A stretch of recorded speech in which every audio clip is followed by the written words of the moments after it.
como nosotros estamos viajando virtualmente, tenemos la ventaja de hacer lo que querramos.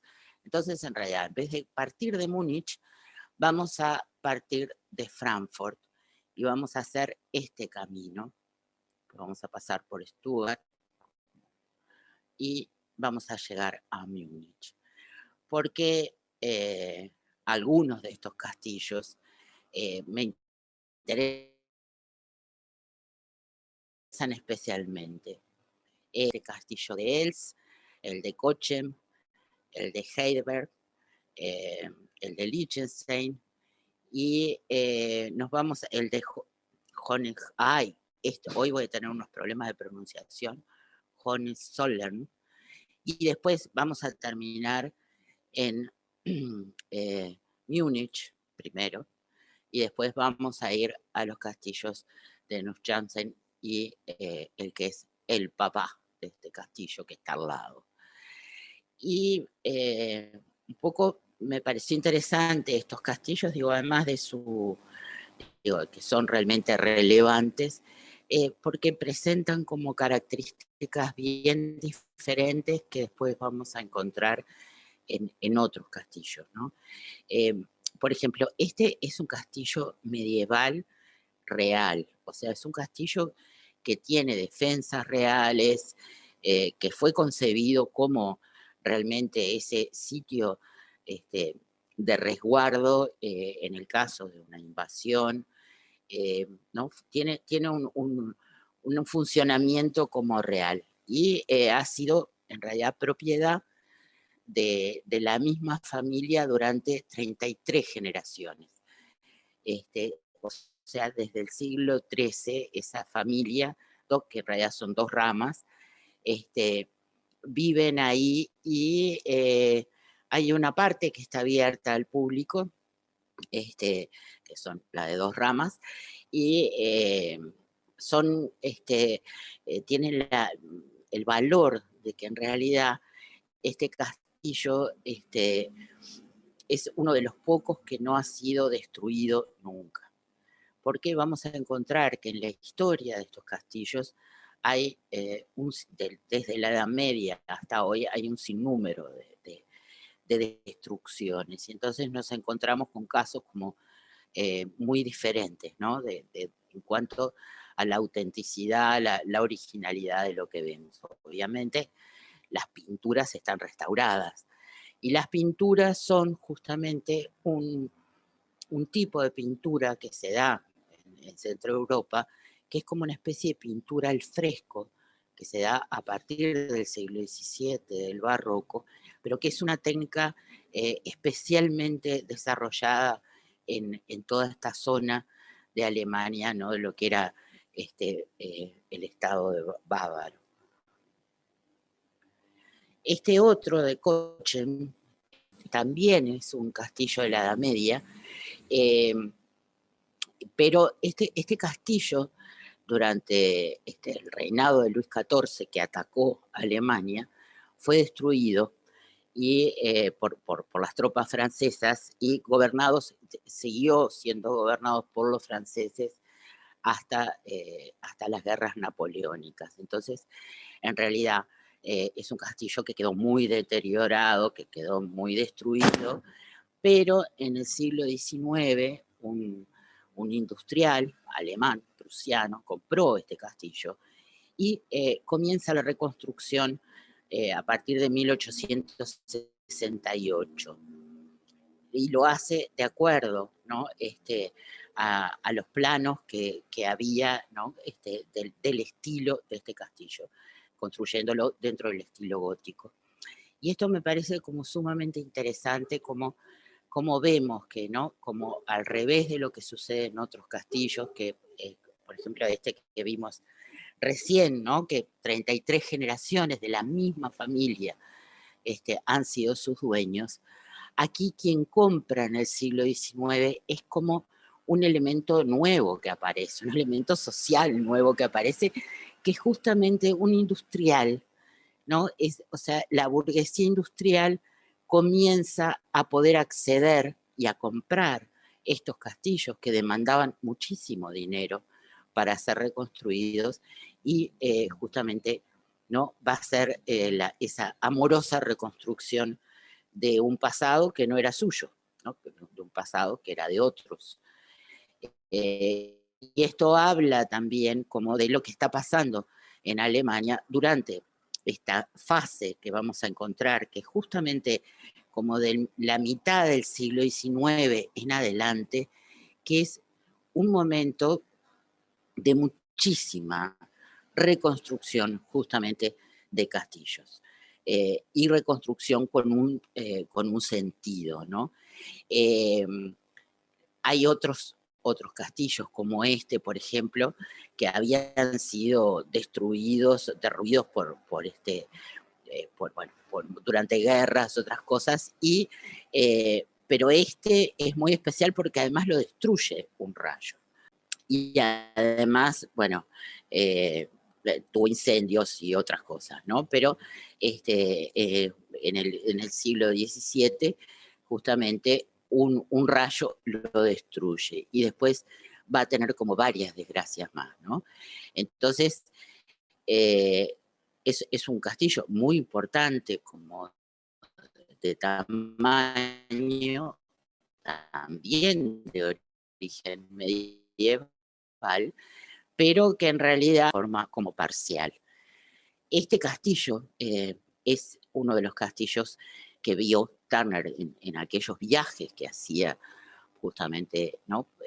Durante los veranos europeos, buscando estos lugares como, ¿no? como inspiradores, que después, ¿no? De los que hacía como aquellos bocetos que vimos maravillosos que se pusieron en Bellas Artes en Buenos Aires, y después volvía a su estudio londinense a crear.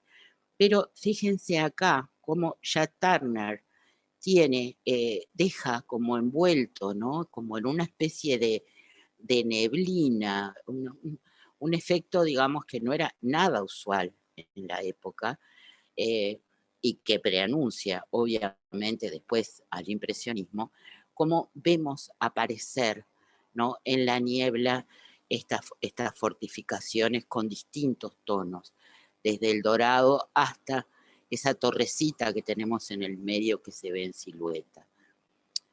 Y esto es justamente, este cuadro de Turner nos habla de ese encanto, ¿no? De ese misterio, de alguna forma, que rodea a estos castillos, que generalmente además se encuentran, son muy cerca de los Alpes y se encuentran a grandes alturas. Entonces, estos castillos que posiblemente Turner además no vio reconstruidos, sino que los vio en ruinas, forman parte de esa inspiración del romanticismo justamente en la Edad Media, pero es una Edad Media la que están viendo que no tiene el signo real de la Edad Media. No son fortificaciones, son lugares que de repente han sido ganados por la vegetación, que están semiderruidos, que pueden estar envueltos en la niebla o entrevistos en la nieve, y que tienen como un poder poético que los aleja de lo que fue su sentido inicial.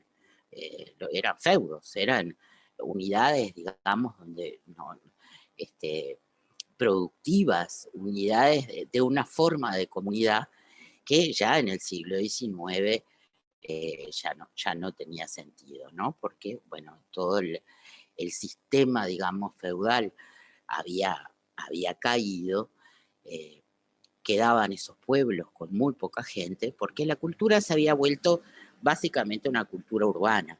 Entonces los artistas comienzan, ¿no? A viajar a estos lugares justamente para encontrar un espíritu diferente al que están viviendo, que es el espíritu de la era industrial, es otra realidad.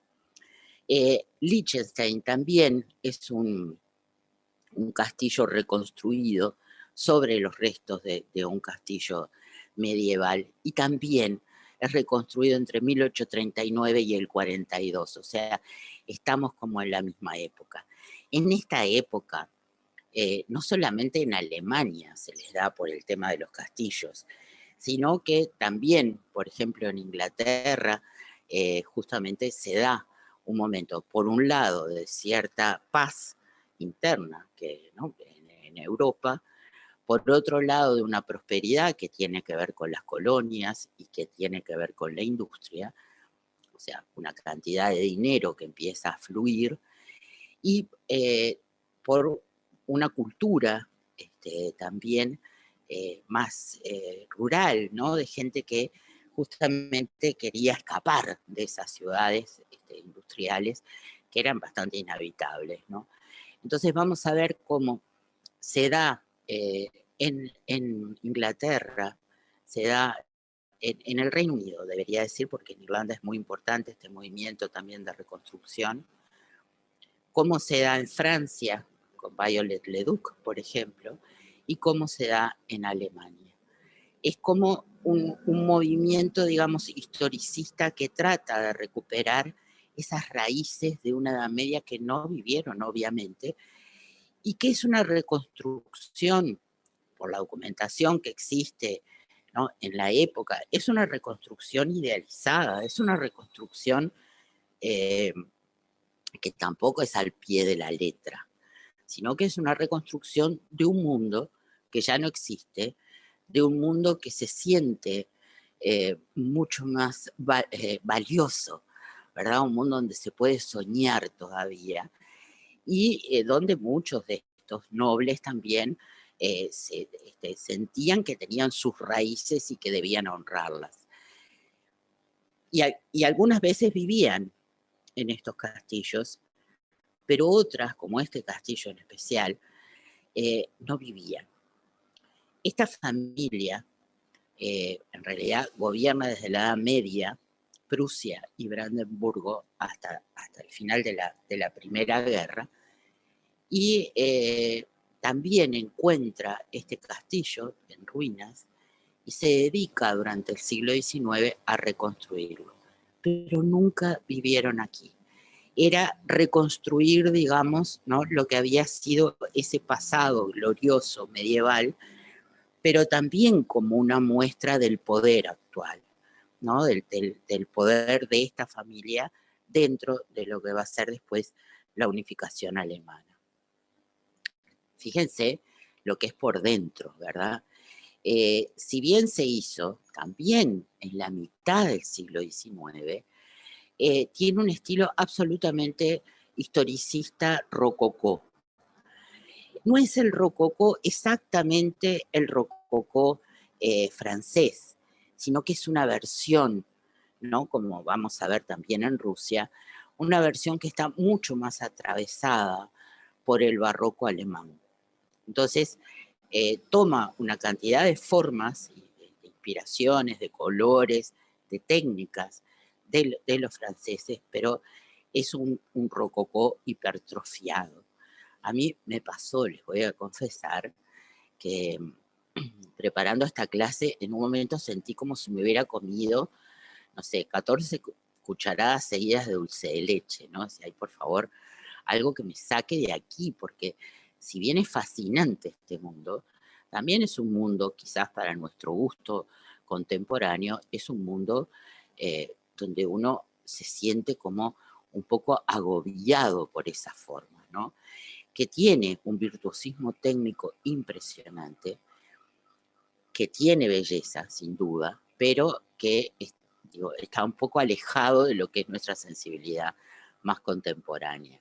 Y pensar en eso, ¿no?, me llevó a pensar cómo de alguna forma eh, estos castillos reconstituidos, copiando, ¿no?, como buscando esos orígenes medievales o esos otros códigos estéticos más del siglo XVIII, cómo han alimentado también nuestra imagen, ¿no?, de lo que es el mundo de la fantasía.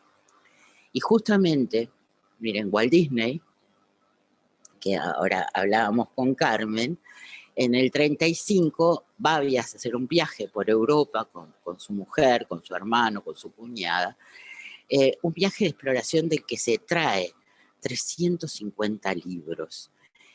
Es un viaje donde él va a explorar dentro del arte gótico, de los paisajes, de la arquitectura, va a explorar algo que ya había aparecido en la ilustración del siglo XIX, justamente como formas, ¿no?, de estos cuentos, pero de estos cuentos tradicionales que va a reversionar Disney, pero él había nacido en Chicago, o sea, era un norteamericano que no tenía esta cultura, ¿no?, que se adquiere de estar en un lugar. Entonces hace este viaje y, por ejemplo, se va a inspirar en esta bella Uta van Beldens, que es una escultura gótica muy especial, porque miren el gesto que tiene, ¿no?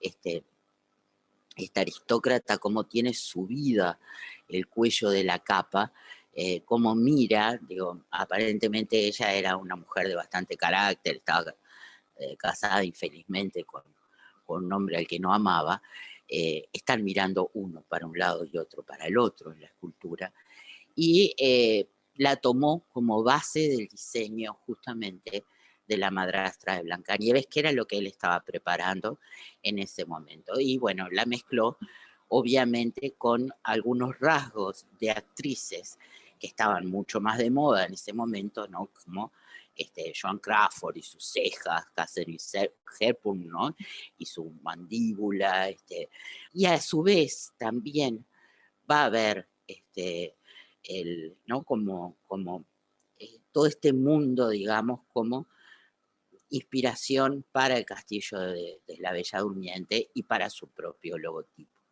Entonces, hubo una exposición en Múnich en el 2008 justamente sobre este viaje de Walt Disney y cómo toda esta estética, ¿no?, Walt Disney se inspiró justamente en el arte europeo, no solamente en el arte medieval, sino en lo que él vio, que también era la reconstrucción del siglo XIX de este pasado. La mezcla incluso, fíjense cómo se ve en esta ilustración de las raíces, cómo parecen esas raíces también Art Nouveau, porque digamos, la reconstrucción no siempre fue arqueológicamente fiel, sino que muchas veces estuvo atravesada también hasta por los movimientos modernistas. Y entre otros se llevó varios libros de este ilustrador, Heinrich Klein, que era famoso justamente por sus ilustraciones en que mezclaba animales comportándose como humanos. Miren el elefante ese, ¿no?, que parece tener un problema en el pie, que está vendado, como después ¿no?, él va a tomar ese tema también de los animales comportándose ¿no?, teniendo retratos como en la pared. O sea, es muy interesante cómo va a tomar y va a versionar, ¿no?, ese mundo. Y en especial nos vamos a centrar en el espíritu constructor de, de Luis II de Baviera. Luis II de Baviera es como todo esto, pero llevado al extremo, ¿no? Está atravesado, o sea, es como un rey que nace como rey muy joven, a los 18 años tuvo que hacerse cargo del rey, en medio de un panorama político complejo, porque ¿qué es lo que sucede también en este siglo XIX? Es que comienzan en toda Europa los movimientos de unificación nacional. Antes de eso, teníamos como principados, ¿no?, ciudades-estado, Múnich, o sea, ¿no?, Bavaria era uno de ellos, y cada uno era muy poderoso, pero en Alemania, el que va a tomar como de la delantera va a ser justamente Prusia, que va a entrar en guerra con Austria, y va a luego, como de alguna forma, fagocitar el poder, convirtiendo a esos otros principados o reinados o pequeños reinos, convirtiéndolos prácticamente en unos reinos de opereta. Ese es el panorama político, digamos, ¿no? Y es en el que justamente va a comenzar a reinar nuestro protagonista de hoy. Esta es la residencia de Múnich. Este es el palacio donde, donde reinaban los reyes bávaros desde la Edad Media. Y tiene una historia súper larga de muchísimas eh, reconstrucciones, pero sobre todo de ampliaciones, ¿no? De ampliaciones además en estilos totalmente diferentes, o sea, se amplió, se hizo en 1385, pero se amplió durante el Renacimiento, durante el Barroco, o sea, vamos a encontrar que tiene una gran cantidad de partes, muchas de ellas hoy son un museo muy importante, muchas partes en estilos muy diferentes, porque cada rey que subía, obviamente quería dejarle su impronta. Y este palacio en la guerra, en el 45, es destruido de tal forma que quedan 50 metros cuadrados nada más. Y es reconstruido desde a partir de los años 50. O sea, que en realidad lo que estamos viendo es el fruto de una también, ¿no?, costosa y amorosa reconstrucción de ese pasado tan ecléctico, pero ecléctico de verdad. Es un pasado, digamos, donde cada rey ponía su propio gusto, el gusto de su época, ¿verdad? Incorporaba elementos que tenían que ver con esa vivencia como especial. Incluso tiene un teatro adentro, y además tiene muchas galerías por las cuales se escapaban. Y en 1870, Luis II, que había accedido al trono, también le pone su marca. Y su marca es un invernadero. Fíjense qué interesante, porque además de encontrar acá, fíjense los cines que van a ser como el leitmotiv, ¿no?, de su vida, vemos como por un lado el tema, ¿no?, romántico ese del jardín ideal, protegido, pero protegido por una estructura que en realidad es súper moderna. Es una estructura de hierro y de vidrio que nos habla justamente de los avances, ¿verdad?, de esta época industrial. Y por otro lado tiene ese pequeño pabellón ahí que parece oriental, o sea, es una especie de resumen, ¿no?, de varias de los intereses y de las obsesiones de este rey, que había nacido en 1845 y que acá está retratado a sus 20 años. Él sube al poder como de golpe a los 18. Había tenido una educación como muy austera, muy rígida, bueno, como era esperable en la época. Mucho no le habían enseñado a gobernar porque, bueno, en realidad, ya les digo que su padre muere como repentinamente, pero le habían enseñado, por ejemplo, a llevar cuentas. Entonces, están todavía los diarios de este muchacho, ¿no?, que tenía que asentar cuidadosamente cada uno de los gastos que hacía. Entonces, no sé, chocolates, entradas de teatro, digo, es muy interesante ver, ¿no?, sus libros de cuentas. Y él pasó gran parte de su infancia en este castillo, que disculpen, pero léanlo porque para mí es totalmente impronunciable, y me da mucha vergüenza más pronunciar tan mal, pero vamos a decirle el Castillo del Gran Condado del Cisne, que en realidad fue una residencia construida por su padre, en base también a un castillo medieval derruido. Está a 127 kilómetros de Múnich y era como un lugar de recreo, o sea, era un lugar también donde esta familia se relajaba y descansaba. Era un lugar construido con aires de castillo, pero eminentemente práctico. No era demasiado lujoso, ¿no? Sino porque también en ese momento la aristocracia eh, de un país, además que era una sociedad muy conservadora y católica, eh, también trataba de vivir como, más como sencillamente, digamos, ¿no? Entonces, esto del castillo tiene algunas formas historicistas porque su padre también estaba afectado, digamos, por toda esta ola, ¿no? De los aristócratas que se hacían o reconstruían castillos, pero es menos lujoso quizás, ¿no? Que esos otros como hemos visto los rococó. Y acá tenemos a Luis, muy joven, sobre la izquierda, con los padres, y su hermano menor, el príncipe Otto, en 1860, es un adolescente. Eh, Supongo que no era una familia muy amorosa, porque él se refería a su madre diciendo la consorte de mi predecesor, o sea, no eran papá y mamá, ¿no? Era la consorte, la que había estado casada con su predecesor. Así que podemos suponer que en realidad fueron unos padres bastante alejados, que era más lo que se usaba un poco.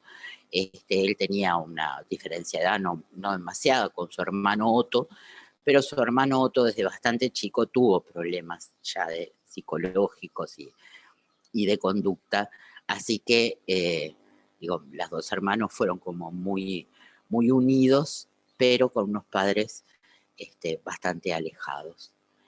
Y el que fue un visitante en ese castillo fue nada menos que Christian Andersen, el escritor danés. Y seguramente en alguna de esas noches, ¿no? O tardes, como visitante, este escritor que se hizo famoso por los cuentos de hadas, pero que en realidad también escribió otras cosas, contó, ¿no? Le contó a esos niños cuentos justamente de ¿no? De estos cuentos que lo hicieron famosos como La Sirenita. Acá yo les puse dos ilustraciones, realmente es un tema que amo, eh, el tema de las ilustraciones como de esta época. Posiblemente me quedó el tesoro de la juventud que tenía mi madre, ¿no? Pero bueno, esta es una mujer, además Helen Stratton, que ilustró varios cuentos de Andersen. Eh, este es otro ilustrador inglés, Rackman, que ilustró a los hermanos Grimm y también después otras leyendas eh, nórdicas. Acá es una ilustración de la Cenicienta, es bellísima, ¿no? Como es una forma de ilustración como súper delicada que tiene mucho que ver con los pre-rafaelistas y con esa época, justamente. Y no es casualidad que en esta época, tanto Henderson como los hermanos Grimm hayan justamente buceado dentro de lo que era la cultura oral popular, hayan rescatado y puesto por escrito estos cuentos que de repente aparecían en varias regiones alejadas, pero otros eran comunes, ¿no? O sea, que se podía pensar que pasaban de un lugar al otro, y que tratan justamente, son cuentos, digamos, pensados como para niños y que hoy a nuestra sensibilidad nos resultan de repente un poco brutales. Y eso que tanto Andersen como los Grimm un poco limaron algunos de los aspectos más crueles de estos cuentos. Pero de alguna forma estos cuentos, digamos, ¿no? Como que poblaron nuestras infancias y pasaron a ser como también un modelo, ¿no? Como de aprendizaje emocional. Lo que dice Bruno Bettelheim sobre estos cuentos me pareció tan lúcido, tan bello, ¿no? Es que dice que enseñan a los niños, porque los cuentos de estos que llamamos los cuentos de hadas, ellos les preferían llamar cuentos populares, son cuentos que en general permiten a los niños como aceptar, ¿no? Que uno puede odiar a la madrastra, aceptar que a veces uno se puede sentir mal, se puede sentir inferior, como el patito feo, que se puede sentir diferente, son todas fantasías, ¿no? Que los niños tienen, pero que uno puede hacer algo por eso. Es el caso de esta niña que está a la izquierda, que es la protagonista de Los Cisnes Salvajes, eh, o de esta otra, que es la protagonista de Los Seis Cisnes. Son dos versiones de cuentos diferentes, pero que tienen como protagonista a niñas que salvan a sus hermanos, con un gran esfuerzo, ¿no? Como con sacrificio, no hablan durante 6 años, cosen unas chaquetas de estrellas, soportan, digamos, ¿no? Como el, también a gente mala, los malos siempre son muy malos además, pero logran vencer y logran liberar a sus hermanos. Son dos cuentos distintos, pero son dos cuentos que actúan como de la misma manera y donde eh, la heroína es una mujer, no es un hombre, ¿no? Entonces, me pareció muy interesante eh, esa postura de Bettelheim, ¿no? Que dice que de alguna forma esos cuentos ayudan como a entender procesos a distinto nivel a los niños.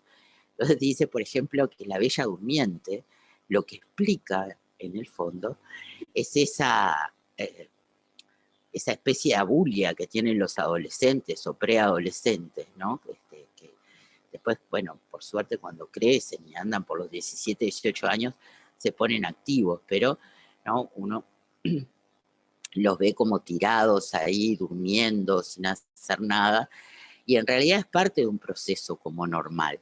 Entonces la Bella Durmiente de alguna forma, ¿no? Presenta eso.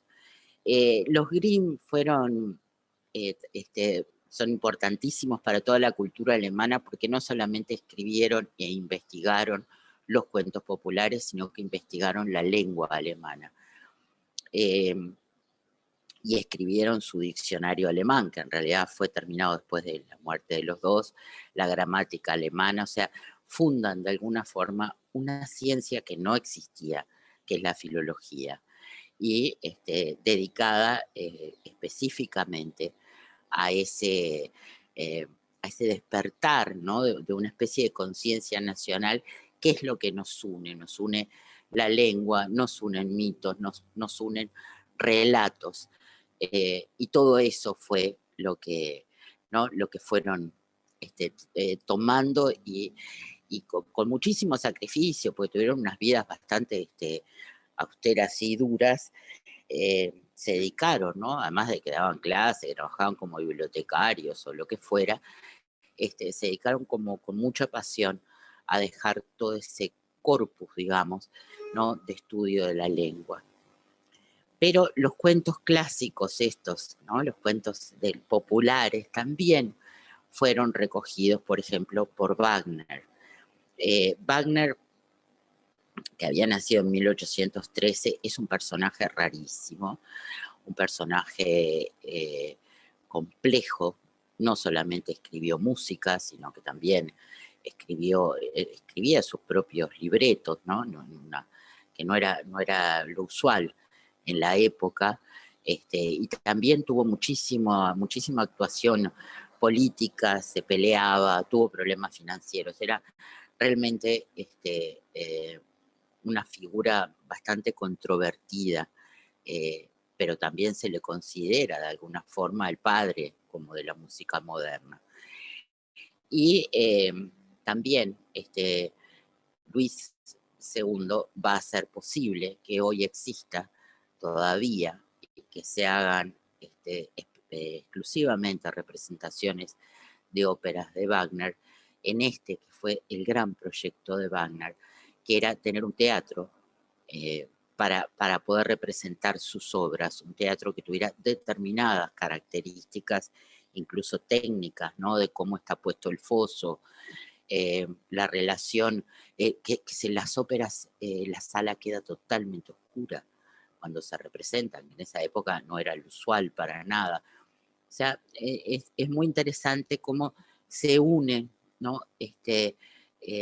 Wagner, los sueños y este rey. Wagner va a escribirle a un amigo esto que parece un poco exagerado, ¿no? Está bien que de alguna forma Luis, que tenía en ese momento 20 años y que acababa de subir a su trono, que, bueno, todavía tenía, digamos, cierta incidencia política, Baviera, dentro, ¿no? De estos estados, uno de sus primeros actos es pedir que le traigan a Wagner. Él había escuchado a Wagner cuando tenía 15, 16 años y había quedado sumamente impresionado. Porque, ¿qué es lo que pasa? Wagner pone en escena justamente estos mitos y leyendas con los que el padre de Luis II, Maximiliano, había hecho decorar todos los muros de ese castillo de verano, ¿no? De ese castillo de vacaciones, donde Luis de Baviera había pasado su infancia. Entonces, digamos, encontrar esta apuesta fue sumamente conmovedor, ¿no? Y lo que escribe Wagner es como tremendo, ¿no? Dice, hoy me trajeron a él. Desafortunadamente es tan hermoso y sabio, conmovedor y señorial que temo que su vida deba desvanecerse como un sueño divino en este mundo bajo. No puedes imaginar la magia de su mirada. Si permanece vivo será un gran milagro, ¿no? Bueno, tiene todo ese estilo decimonónico tremendo.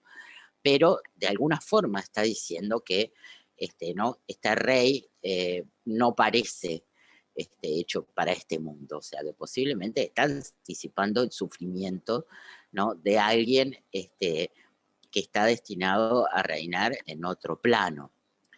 Y le escribe, ¿no? Con una prosa como muy amorosa, que bueno, parece un poco erótica.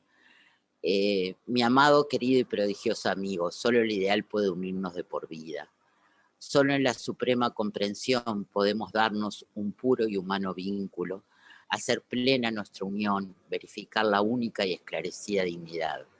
Nos amamos como dos hombres que están por encima de las leyes del mundo. Hay dudas, en realidad, de si esto fue un amor o no consumado.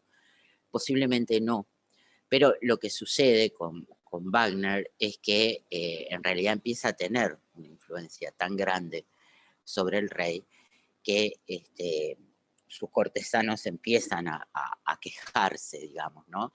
De esta influencia y, y Luis II va a tener que pedirle a Wagner que se vaya y va a ayudarlo económicamente, digamos, a instalarse en otra ciudad, le va a pagar la casa, en fin, todo lo demás, porque Wagner se había convertido también en una especie de gran demandante, ¿no? Del favor real, de lujos, de una vida, y era un personaje bastante conflictivo.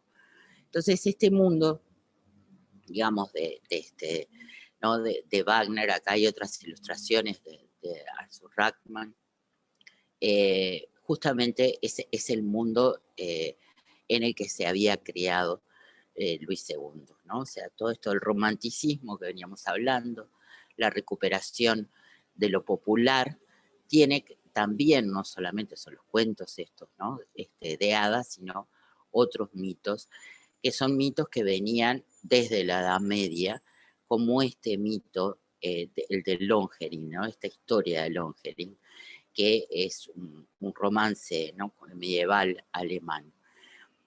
que se une con otra eh, con otra inspiración del Caballero del Cisne, ¿no? Y que habla de un caballero que va rescatando doncellas y navega en una barca arrastrada por un cisne. Lohengrin es justamente una ópera que Wagner estrena en 1850, la empieza a escribir en el 45, pero la va a estrenar en 1850. Y Lohengrin es una historia muy interesante, ¿no? Porque Lohengrin es un caballero que aparece mágicamente primero en los sueños de una mujer, de una princesa, que está falsamente acusada de haber matado a su hermano, y sueña con este hombre caballero que aparece en un barco tirado por un cisne. Y de golpe, cuando está haciendo el juicio de la princesa, aparece por el lago justamente el caballero. El caballero se ofrece a defender el honor de la princesa, o sea, aunque todo esto se resolviera lo del juicio en una lucha, obviamente gana y se casa con la princesa, pero le pone una condición. Lo único que ella no puede hacer es preguntarle de dónde viene.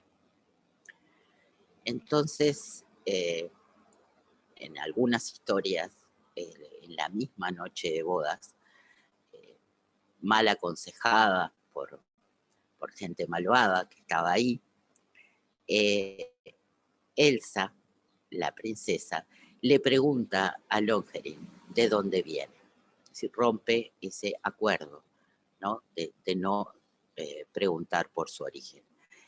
Y él le contesta y le dice que es un caballero del Santo Grial y que esto, digamos, el haber tenido que revelar, ¿no?, su verdad, hace que la tenga que abandonar. En ese momento, el cisne que tiraba, que traía la nave, se convierte en el hermano desaparecido, por medio de una hechicería, el hermano de la princesa, y la princesa, mientras Lohengrin se va en una nave que ahora lleva una paloma, la princesa muere en los brazos de su hermano. Lo que quizás tenía psicológicamente, digamos, ¿no? Que identificaba, que hacía que se identificara tanto Luis II con Lohengrin, no era tanto ese tema de que los cisnes eran parte como de la historia mítica de su propia familia, sino posiblemente esto de la pregunta prohibida, ¿no? De quién soy realmente. Acá hay una caricatura que es de 1885, un año antes de que muera el rey. Ya lo vemos maduro, tiene 40 años, había engordado un poco, ya no era ese príncipe así delgadito y maravilloso, y está acá navegando y tocando el arpa en su, ¿no?, como Lohengrin. Perdón, ¿Cuál era Inés, ¿puedo hacer un comentario? Sí, por favor. Porque es como la historia de Eros y Psique. A ver. Claro, Psique claro. y Eros se enamoran, sí, ¿verdad? Y bueno, él empieza a aparecer en la habitación de ella y todo va muy bien, pero la consigna era que ella no puede mirarlo. De modo que en determinado momento hay también claro. una serie de pinturas hermosas. Sí, claro, mal de Psique aconsejada, descubriendo a Eros. mal aconsejada, como tú decís, te pasó lo mismo, ¿vio? Mal aconsejada por sus propias hermanas, ella deja una velita prendida y le ve la cara a Eros. Y bueno, la historia termina con que Eros desaparece. Lo que está prohibido, está prohibido. Claro. Está prohibido. Y también tiene que ver con lo divino, ¿no? Con la cualidad divina del otro. O sea, este era un caballero del Santo Grial, no sé si estaba de licencia o qué, porque, ¿no? Digo, estaba como dispuesto a quedarse a vivir con la princesa, pero, digamos, ese descubrimiento hace justamente, ¿no? Es la muerte del amor. Es muy Pero duro, ¿no? a mí me parece que son Gracias, Raquel. sincretismos, ¿verdad? Sincretismos a través de la historia, de la Posiblemente, literatura. claro, Eh, porque muchas de estas historias aparecen, ¿verdad? De muchas formas Claro, diferentes, claro, claro. con matices diferentes. Fíjate que, fíjense que hay 324 versiones distintas que relevó una sola investigadora. O sea, es como un corpus, digamos, ¿no? Que de repente encontramos historias muy similares, ¿no? En el tiempo, en regiones súper remotas, y uno dice, bueno, ¿cómo llegaron?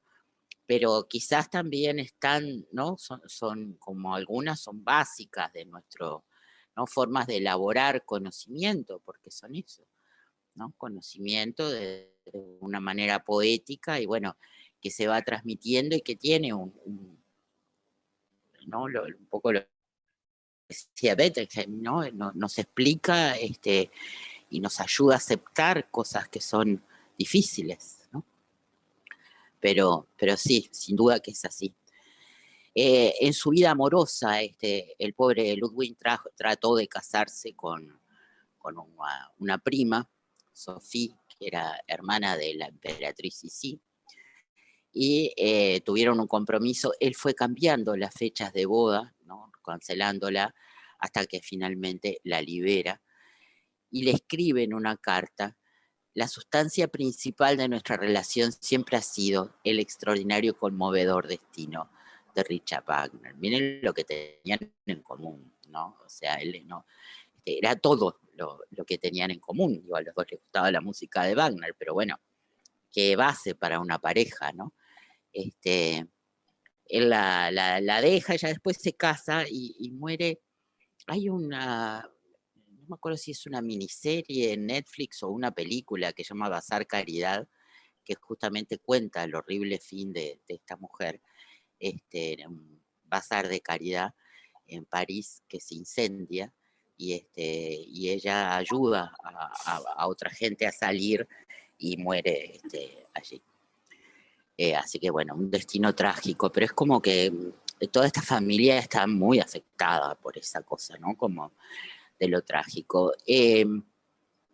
Supuestamente él tuvo dos amantes, este príncipe Paul of Zoom, que después se casa y bueno, y tienen una discusión muy grande y en realidad no retoman después la amistad.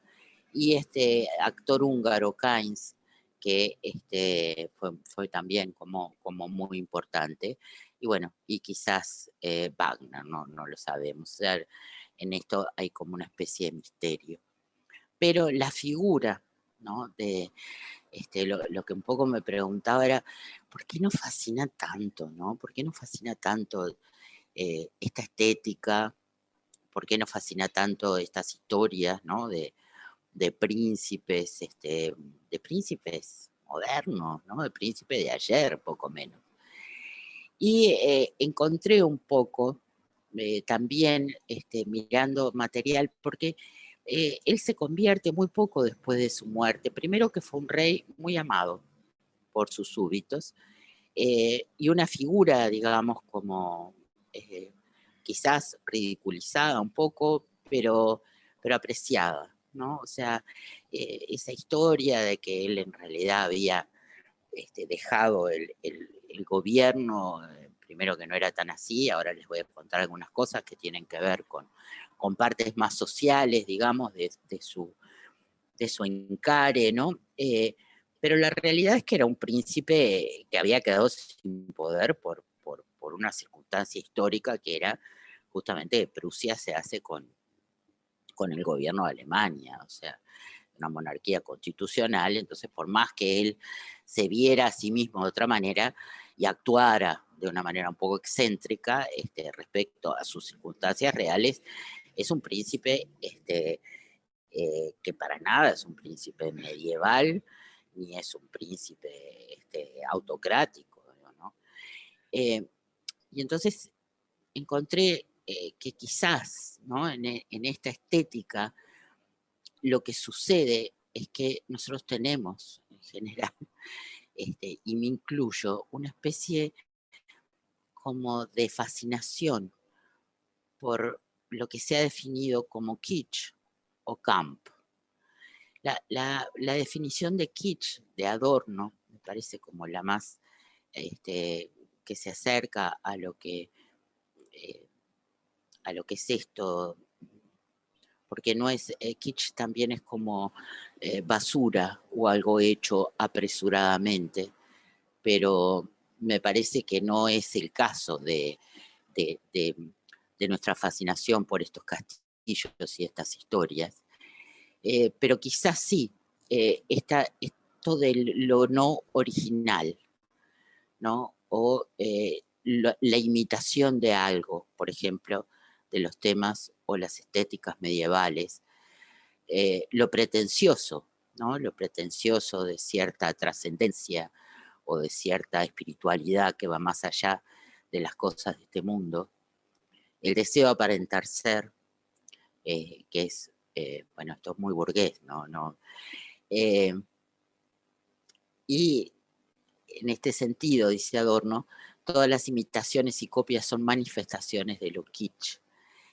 Y el empleo en este tipo de obras de materiales no genuinos, sucedáneos o impropios. ¿Qué es esto? Kitsch es bastante fácil de entender cuando uno piensa en Almodóvar, cuando uno piensa en lo que ven,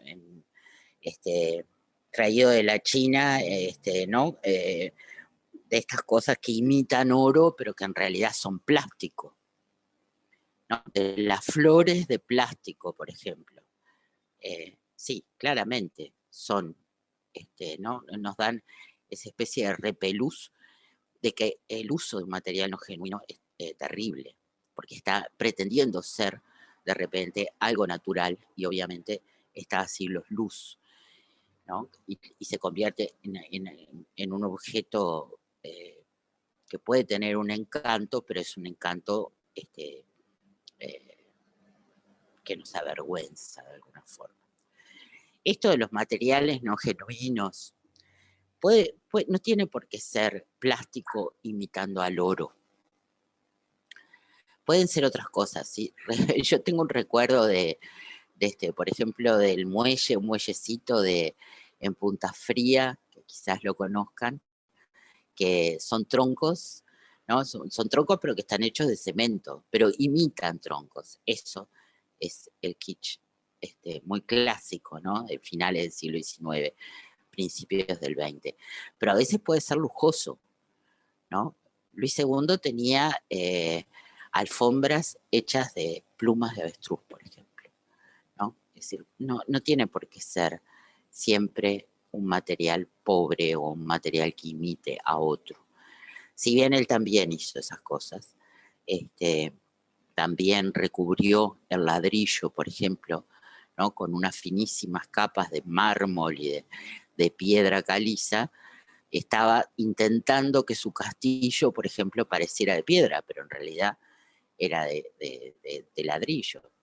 En realidad usaba formas históricas de la Edad Media, pero usaba una grúa de vapor. O sea, ¿no? Esta mezcla, esta pretensión está presente en esta estética. Y por otro lado, Susan Sontag, en un ensayo maravilloso en los años 60, establece este otro nombre, camp, que en realidad es como una especie de matiz también, ¿no? De lo que es el kitsch, y que engloba a las corrientes modernistas, a las románticas, a las que tienen una paleta de color alto, contrastante, al erotismo, a la sensualidad, a lo excéntrico. tiene mucho que ver también, ¿no? Con esto, a veces la pretensión es un tema de género, ¿no? Como un hombre obligado a ser hombre a pesar, ¿no? A no desarrollar, a no salir del closet, como se dice, ¿no? Que era un poco el problema que tenía este rey. Pero también está incluido el rococó, por ejemplo, ¿no? Aún el de su época, porque es una especie de reversión del barroco. Y también está incluido el arte pop, obviamente. Y también está incluido el barroco, porque el barroco también es como una pretensión, ¿no? Del Renacimiento sin aceptar como su propia, ¿no? Su propia identidad. El Art Nouveau, el Art Deco, el surrealismo, ¿no? Ella lo que dice es que el campo es parte del kitsch y que se basa en corrientes artísticas de gran valor. Lo que hace es como una especie de relectura. Pero de alguna forma está, ¿no? Como explicándonos por qué, ¿no? Nos fascinan estos personajes. Y dentro del mito de Ludwig está el del amor imposible con Sisi, su prima, ¿no? Que también es como una especie de ícono, digamos, ¿no? De las últimas princesas, ¿no? Como también una vida de una mujer de una enorme belleza, dedicadísima a su belleza, a mantener sus, sus medidas, ¿no? Casi en base a la anorexia y a ejercicios extenuantes, dentro de una vida a la que había estado como un poco programada, digamos, pero que era una vida infeliz dentro de un destino real. O sea que aparentemente, ¿no? Es una princesa como de cuentos, bellísima, con acceso también a vestidos fabulosos, pero que en realidad arrastra una tristeza, digamos, ¿no? De vivir fuera de lo que ella quisiera, y tiene un destino trágico. Es en algo en lo que se juntan los dos.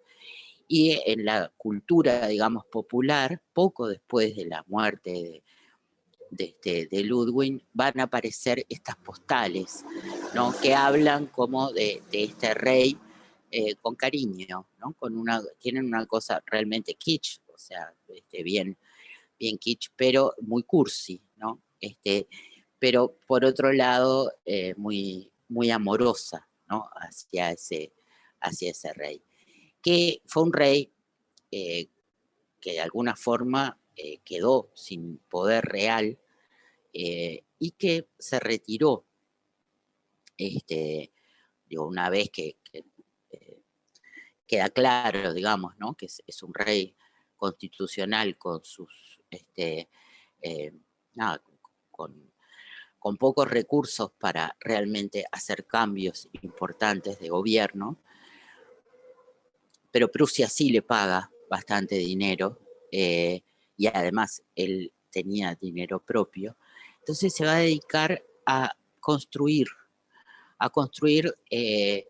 y estos que le voy a mostrar ahora en realidad no son construcciones que él terminó y dejó, sino que son construcciones que comenzó, de repente dejó, después modificó.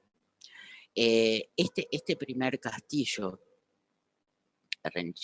en Renchiemse es un castillo que está en una isla, y es quizás su homenaje a algo que también traía de su formación infantil, que era el, la comparación con su tocayo, Luis XIV.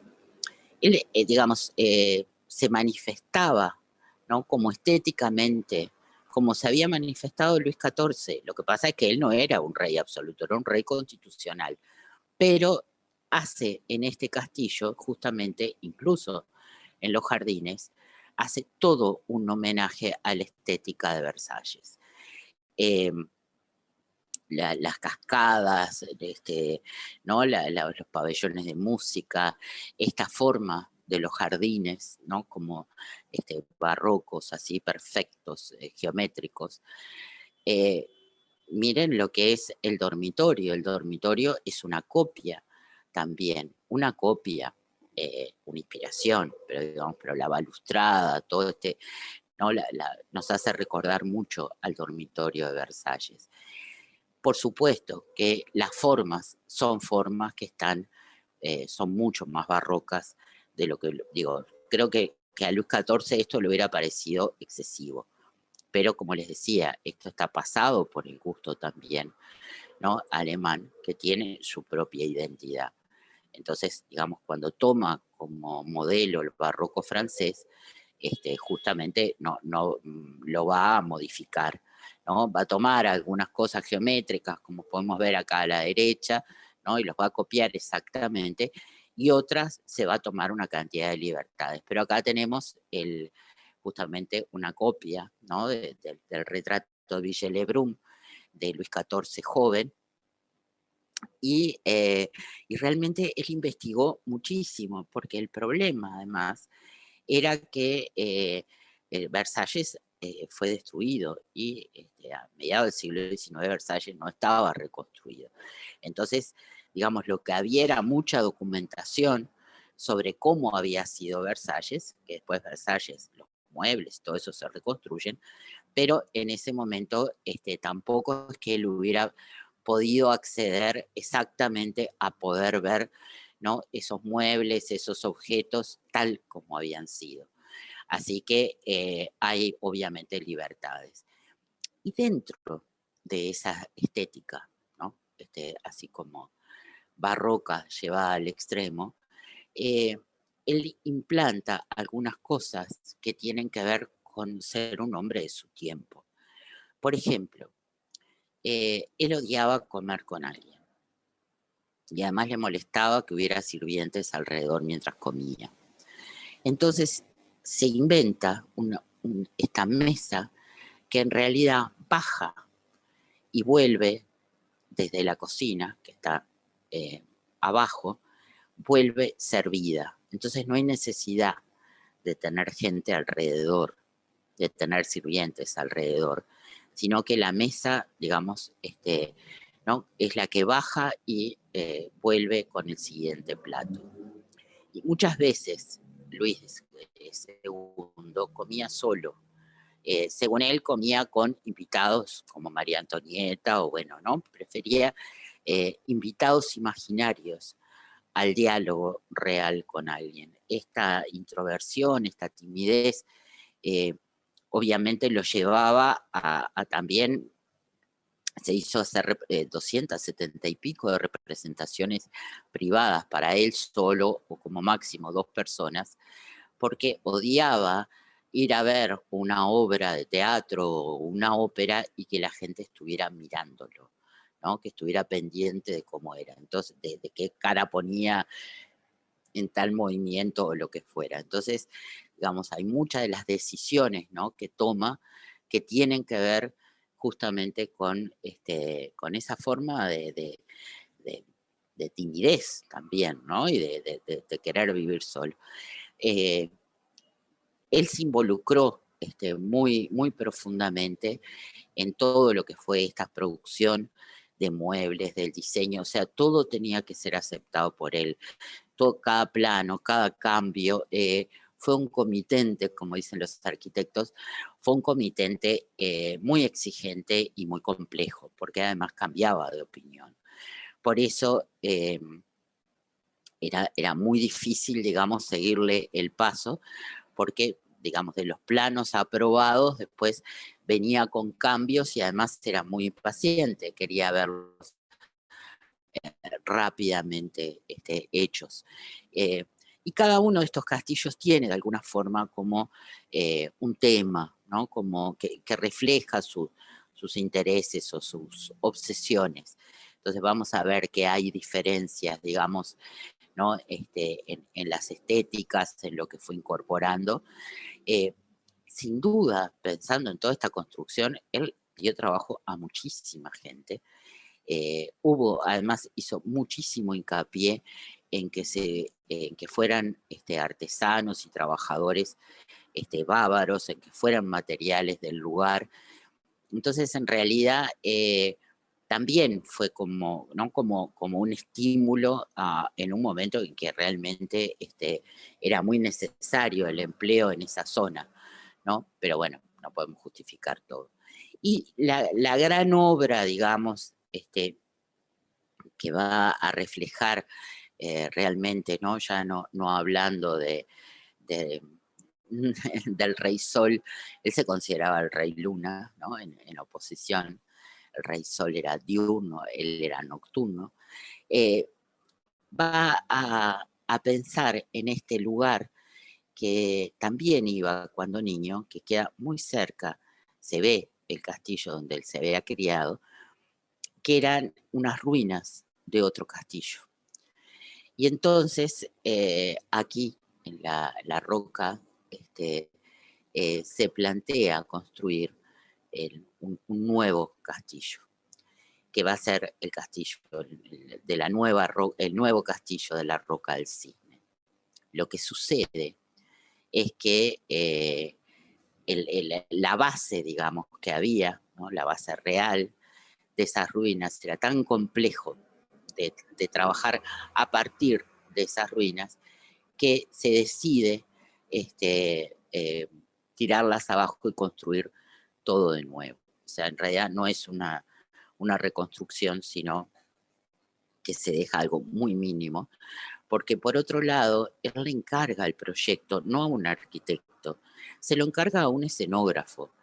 Christian Hank era un escenógrafo que era escenógrafo de varias óperas de Wagner, y ahí Luis había visto su trabajo y le había gustado, y entonces le encarga a un escenógrafo. O sea, eh, hay que entender que este castillo no es un castillo primero que está construido de cero, segundo que es un castillo que tiene algunas murallas y todo lo demás, pero que en realidad obviamente no es un castillo ni para ser realmente, ni para tener la función que tenían los castillos medievales, ¿no? Dentro del sistema feudal, ni tampoco para ser habitado.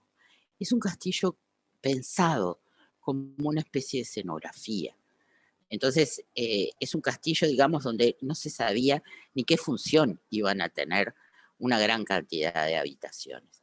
Y es un proyecto que él eh, piensa desde lo estético y que también cambia, porque en algún momento decide que en vez de gótico, ¿no? Va a incorporar elementos, por ejemplo, del románico, y en otro momento se le ocurre que va a incorporar elementos bizantinos.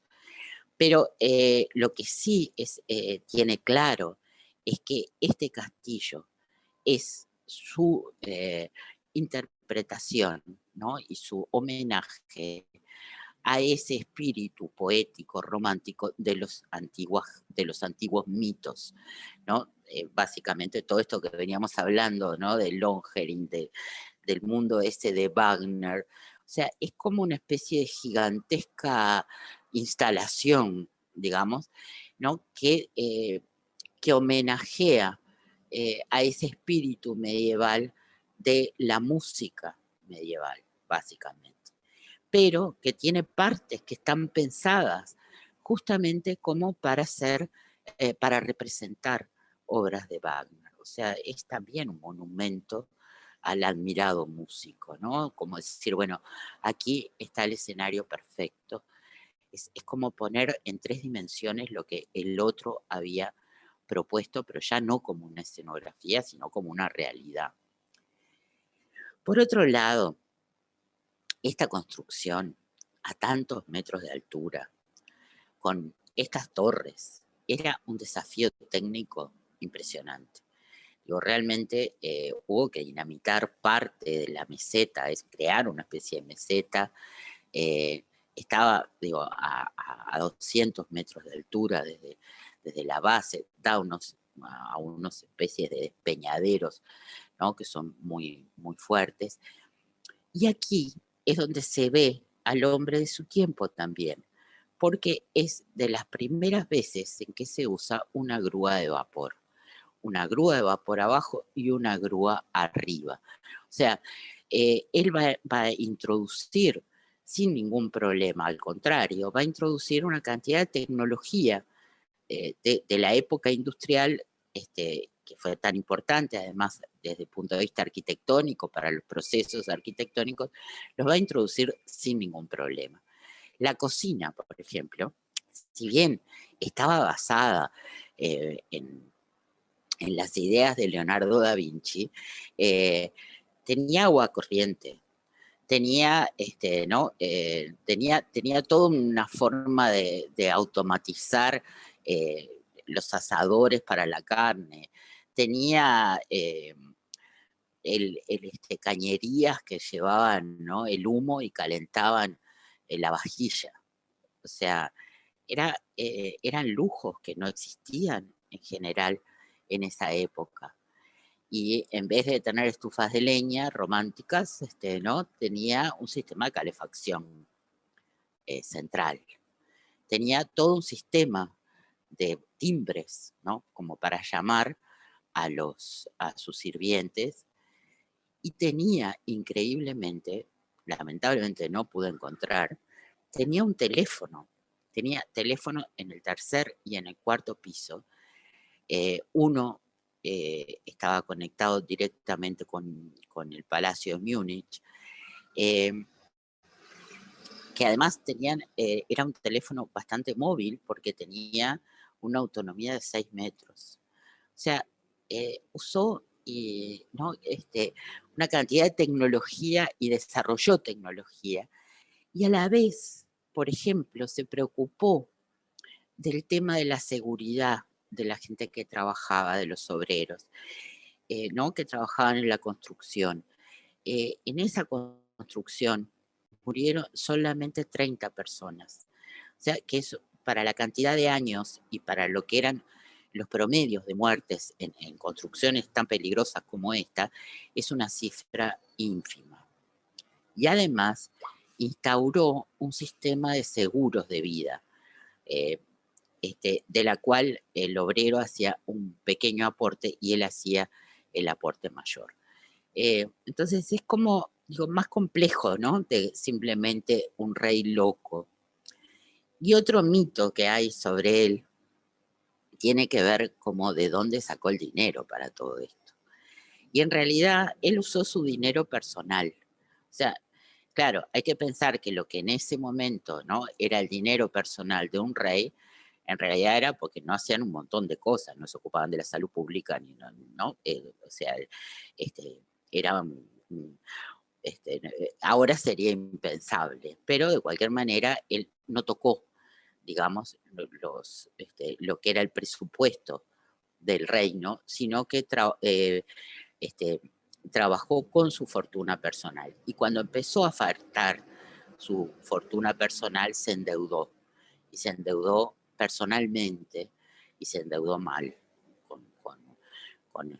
con muchísima gente, con otros reyes, en fin, ¿no? Pero eran créditos personales que él pedía. Entonces, fue terminando partes de este castillo, por ejemplo, la sala de los cantores está terminada, pero una gran parte no está ni siquiera terminada hoy. Fue como poniendo partes y partes, pero también entre los cambios que hacía, que obviamente eran costosísimos, o que se le ocurría que había que trabajar día y noche para llegar a una determinada fecha, obviamente los gastos se dispararon. O sea que empezó a tener realmente una situación financiera muy agobiante. Esta sala de trono, fíjense, eh, es absolutamente bizantina. Nunca llegó a tener trono ni a ponerlo, pero nos está hablando como de una dimensión mística, ¿no?, que obviamente tiene que ver con el absolutismo, pero que va más allá también, ¿no?, del Estado soy yo. ¿No?, habla del origen divino, que es la base del absolutismo, pero se va mucho más allá, se va, ¿no?, a Bizancio, se va a un momento también idealizado, ¿no?, como un momento más santo, ¿no?, donde era mucho más importante esa influencia de lo religioso. Eh, Algunas partes de toda esta construcción, por los apuros, ¿no?, también han sufrido, eh, digamos, no han envejecido bien. Esta es una foto retocada, ¿no?, pintada, digamos, de 1900. Eh, Estos cambios, ¿no?, y bueno, los apuros han hecho que es una construcción que ha tenido una cantidad de problemas, si bien ha sido sometida a unas reparaciones y digo, ¿no?, y restauraciones de las pinturas y de todo lo demás, sumamente cuidadosas, de alguna forma quedó un poco frágil también. Y la parte que tiene que ver con la parte como de su estudio y todo lo demás, vieron que es como no hay demasiados muebles, es bien medieval la idea, ¿no? De esa especie de austeridad donde el lujo está en los muros, el lujo está en esas historias que pueblan los muros, pero no en una cantidad de mobiliario, digamos, y de confort, ¿no? Sino es más bien como despojado y obviamente en los muros se desarrolló, digamos, pintura que tiene que ver con estos motivos también wagnerianos, ¿no?, de la mitología germánica. En el dormitorio dedicó a Tristán e Isolda. El estilo es un estilo academicista, es como si fuera una ilustración, obviamente, ¿no? Está pintado en 1881, o sea, está pintado en, en, el, en el momento en que está comenzando el impresionismo. Pero obviamente que ese lenguaje, digamos, no iba a ser sensible para él. Él estaba atado de alguna forma a esta otra estética académica que era la que contaba mejor la belleza de esas rosas, ¿no? La maravilla de esos cuerpos, de esa piel blanca, de esa princesa, ¿no? De ese romance. Necesita otro código. Y era el código que se desarrolló, ¿no? Que tiene más que ver con eso, con lo que hoy vemos como ilustración, ¿no? De cuento de hadas que como gran arte. Porque tiene un carácter claramente narrativo y bueno, digamos, desde el punto de vista estético, no hay un gran cambio sobre lo que habían hecho los prerrafaelistas o lo que habían hecho los nazarenos, que era otra escuela alemana que estaba más de moda en la época de su padre, que también eran como, no estaban mirando a la antigüedad clásica y tratando de tomar, ¿no?, ese equilibrio para contar estas otras historias nacionales. Eh, Acá vemos, bueno, el tema de Longerin, ¿no?, que llega acá en su barca y además, como si fuera poco, un cisne al lado. Es bien interesante, digamos, ¿no?, dónde está puesto el énfasis acá. Por ejemplo, la cama esa tallada, esa cama demoraron 4 años en tallarla. Creo que son 5.000 horas de trabajo, una cosa así que se calcula, ¿no? Es decir, hay como elementos como estos del baño también, las jaboneras, el santo grial, en fin, de, del cisne. El cisne en realidad es como un grifo y sale agua corriente. Tenía agua en el inodoro, corriente en el inodoro, que también era como algo súper moderno. ¿Qué pasó después? Bueno, este castillo estuvo a punto de ser destruido absolutamente. Ese era el mandato que tenían los jefes nazis que estaban guardando en el castillo algunas obras de arte, oro confiscado, y sobre todo registros. O sea, este castillo, que por su tamaño, eh, por todo lo que tiene como de bambalinas, ¿no? Como estructuras y cosas, era perfecto para guardar obras de arte y digo, varios de castillos alemanes recogieron lo expoliado, por ejemplo, en Francia, ¿no? Y la orden era destruirlo, pero bueno, por suerte, el, el que estaba a cargo decide no detonar, no destruir el castillo y entregarlo a los aliados tal cual.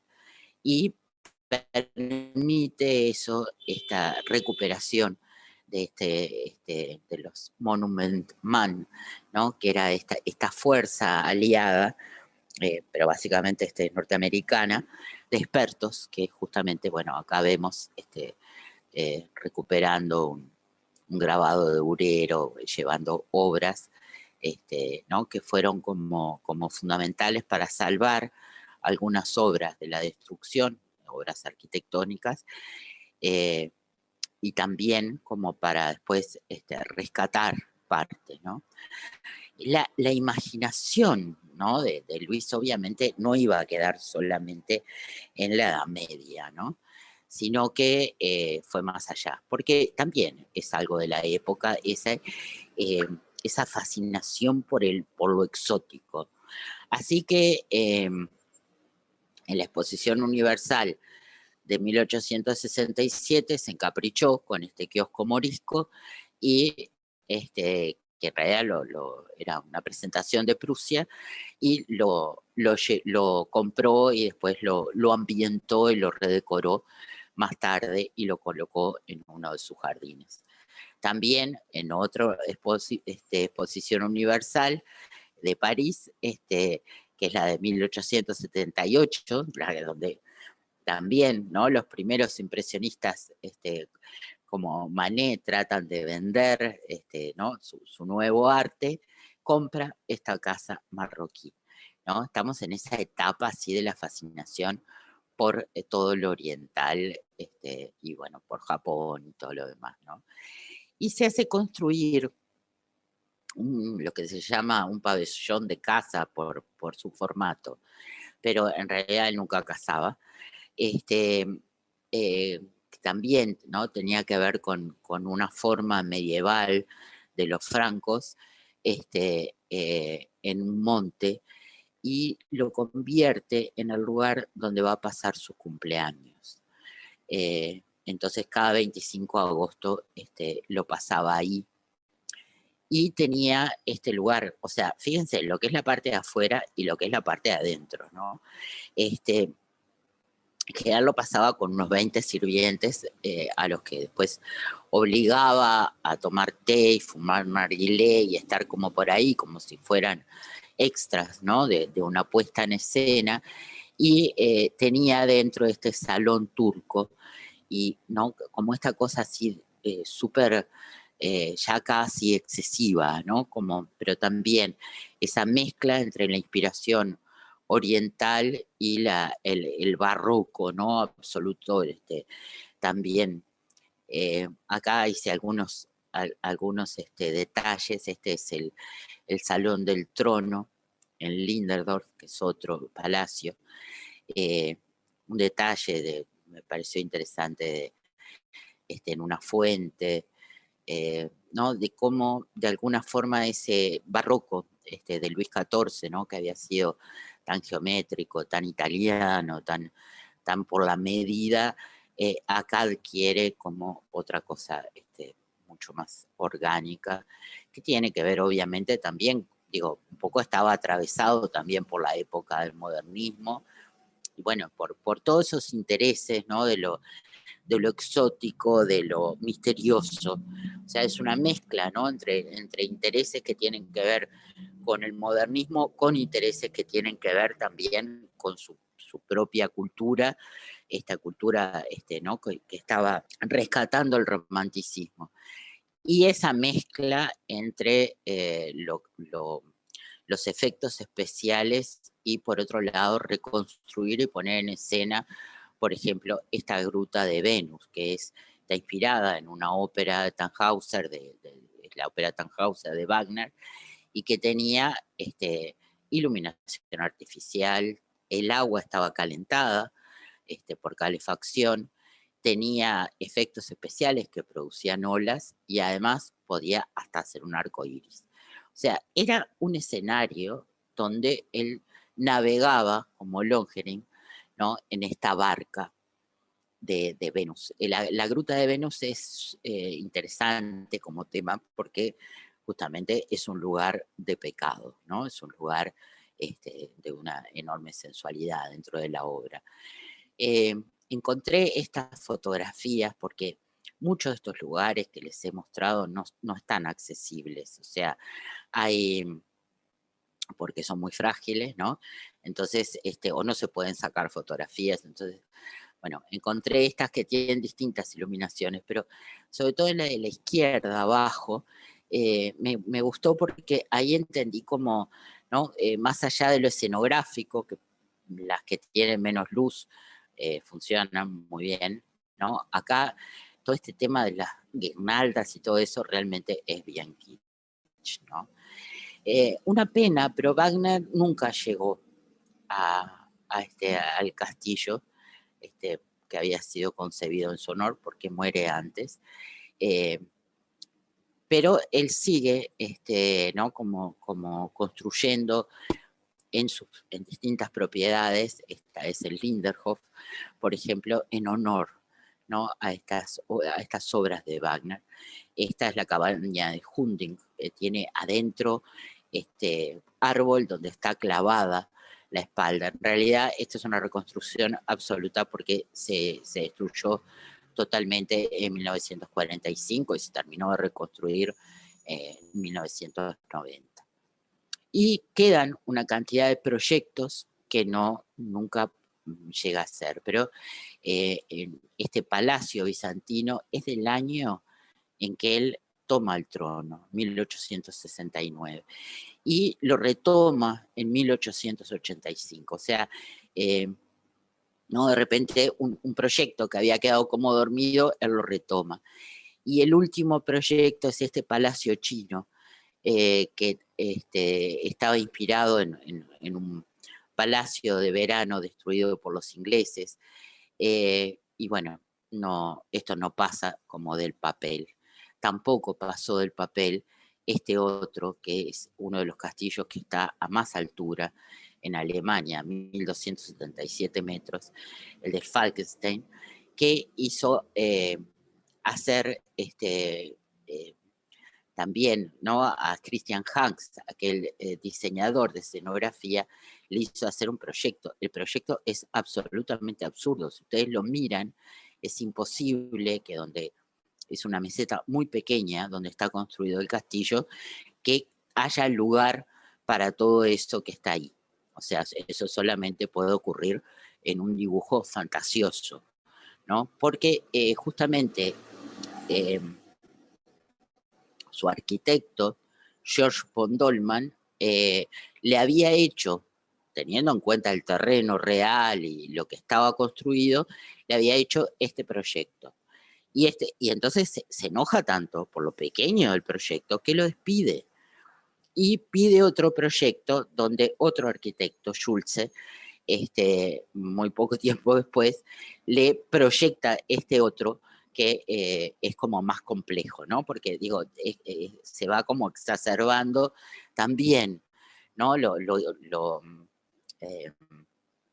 lo extravagante, ¿no? En la medida en que se aísla y cada vez está, ¿no?, como más lejos como del intercambio con la realidad, empieza a aislarse. A partir de 1875 empieza a vivir solamente de noche, duerme durante todo el día.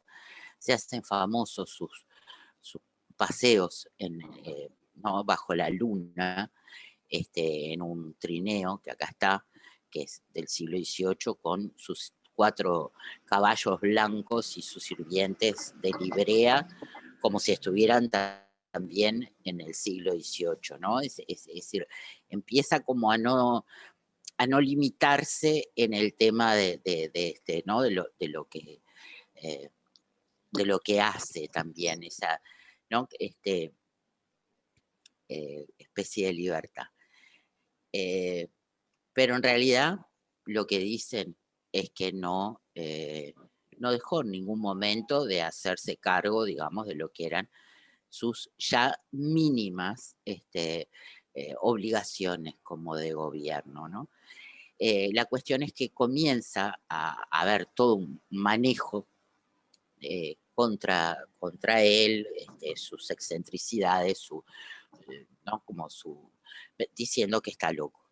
Y en ausencia, porque sin hacer ninguna entrevista siquiera, un consejo de médicos lo declara incapacitado para gobernar. Y entonces van a buscarlo a su castillo. La primera vez él llama a los bomberos y bueno, se resiste, pero bueno, vuelven al otro día y él se entrega, ¿no? Y se entrega y va, lo llevan a Castillo de Berg, que era otro castillo que él también había intervenido arquitectónicamente. Y en el castillo de Berg, eso es un 11 de junio, el 13 de junio, 2 días después, él pide para salir, sale con su médico, con dos guardias, sale a caminar durante el día, el médico lo encuentra como muy estable, muy bien, en realidad lo está conociendo, ¿no? Y en la tardecita pide para hacer otro paseo y también va con el médico, pero en algún momento no se sabe por qué, los guardias los pierden de vista y en la noche los encuentran ahogados en el lago. Es muy difícil que este hombre, por más que tenía un poco de sobrepeso y todo lo demás, era un nadador experto. Entonces la idea, digamos, es que el médico aparece con signos de haber sido estrangulado, pero era muy difícil que estos dos hombres sanos se ahogaran, porque además se ahogan como en la orilla. Así que es muy posible que lo hayan matado, eso es lo que se dice. Y quedó esta cruz conmemorativa ahí en el lago. Sí fue a su funeral y le puso unas flores que él amaba en las manos. Y así termina como esta historia, ¿no? Que en realidad un poco hace honor a lo que aparentemente le dijo a su institutriz cuando era un niño: quiero seguir siendo un misterio eterno para mí y para los demás. Y acá vemos un retrato que en realidad es póstumo, porque está hecho en 1887 como gran maestra de la Orden de los Caballeros de San Jorge. Termina así, ¿no? Como o sea, alguien que vive como un misterio. Y obviamente hay muchas versiones, digo, en la cultura popular, ¿no? Incluso hay cómics manga sobre Ludwig, ¿no? Pero bueno, yo les quería recomendar esta película que es un poco larga, la verdad que tiene 3 horas y algo, que es de Visconti, con Helmut Berger, que era un actor muy bello, muy joven en esa época, y Romy Schneider, que es la actriz de todas las Sisi de los años 50. Esta película es del 73 y muestra, digamos, este deterioro, ¿no? De alguna forma explora como este deterioro del rey, porque es parte de una cosa increíble y cierta, y es que tenía un terrible dolor de muelas y no se dejaba atender. Entonces, digamos, ¿no? El tema de este entorno místico y todo lo demás, pero por otro lado, el bello o ex bello rey, como muerto de dolor de muelas, como que tiene un encanto especial. Así que bueno, ahí termina como la historia de nuestro Ludwig, que como esa Verlaine, ¿no? Que es como el último rey, o el último rey que creyó, ¿no? En esa conexión con lo divino y en lo autocrático, y así construyó, ¿no? Cuando la realidad estaba diciéndole otra cosa, estaba diciéndole que ese mundo se estaba terminando.